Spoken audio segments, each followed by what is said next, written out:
So as Andrew and I were just talking after the ankle mobilization, we were talking about the squat. And again, I think this is a really good cue for a squat as well that I go through a lot with people. And it's a very simple change in the squat that sometimes we don't understand why we're doing it.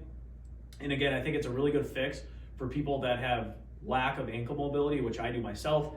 Andrew, because we're doing this, obviously does. It's a very common thing that a lot of people can incorporate into their movement patterns.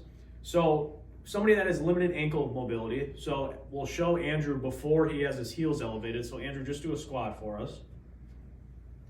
He's really good until he gets about halfway down, and then he just can't get there. He gets stuck. Now, a lot of people look at the hips, which in this case, I do think Andrew has some hip tightness, but we're gonna go for the low-hanging fruit, the quick fix just for this sake of example. So he goes down again. Right there, he just gets stuck. To me, it's from the lack of ankle mobility to get in that position. So what we're gonna do is I'm gonna have Andrew elevate his heels. Now, for this example, the 25-pound plate is pretty high. I would ideally like to go for a 10-pound weight. Just for right now, this was our most convenient use, and sometimes being too high is still okay as long as Andrew has larger feet, which really helps. If you have really short feet, sometimes this will be really hard.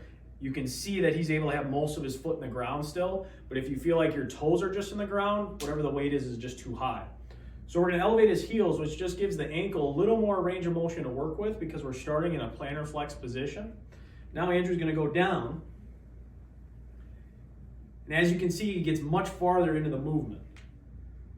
Now, if we're gonna dive deeper into how Andrew does this, I would argue that he also has hip flexor tightness because you can see his butt curl underneath him just as he gets underneath parallel.